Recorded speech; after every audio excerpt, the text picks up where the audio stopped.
To use Google Pay with Banco Sabadell, start by ensuring your device is compatible with Google Pay and that you have the latest version of the Google Pay app installed. Next, open the Google Pay app and tap the plus sign to add a new payment method.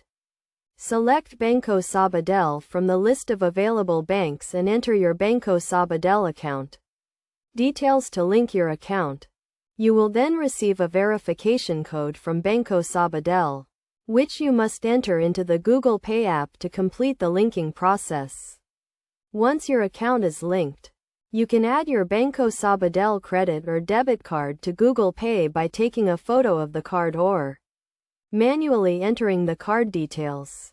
After adding your card, you will be prompted to set up a screen lock or use a fingerprint or facial recognition to secure your device and protect your transactions.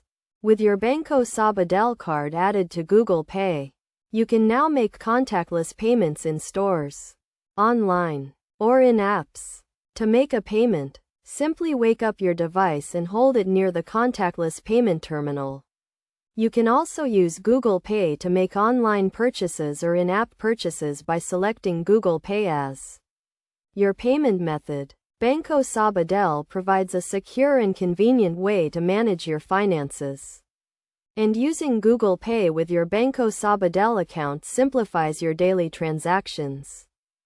As a best practice, always keep your device and Google Pay app up to date, and be aware of your surroundings when making payments to ensure your device and account remain secure. Additionally, regularly review your transaction history to detect any suspicious activity and report it to Banco Sabadell immediately. By following these steps and tips, you can safely and easily use Google Pay with your Banco Sabadell account, taking advantage of the convenience and security that this payment method offers.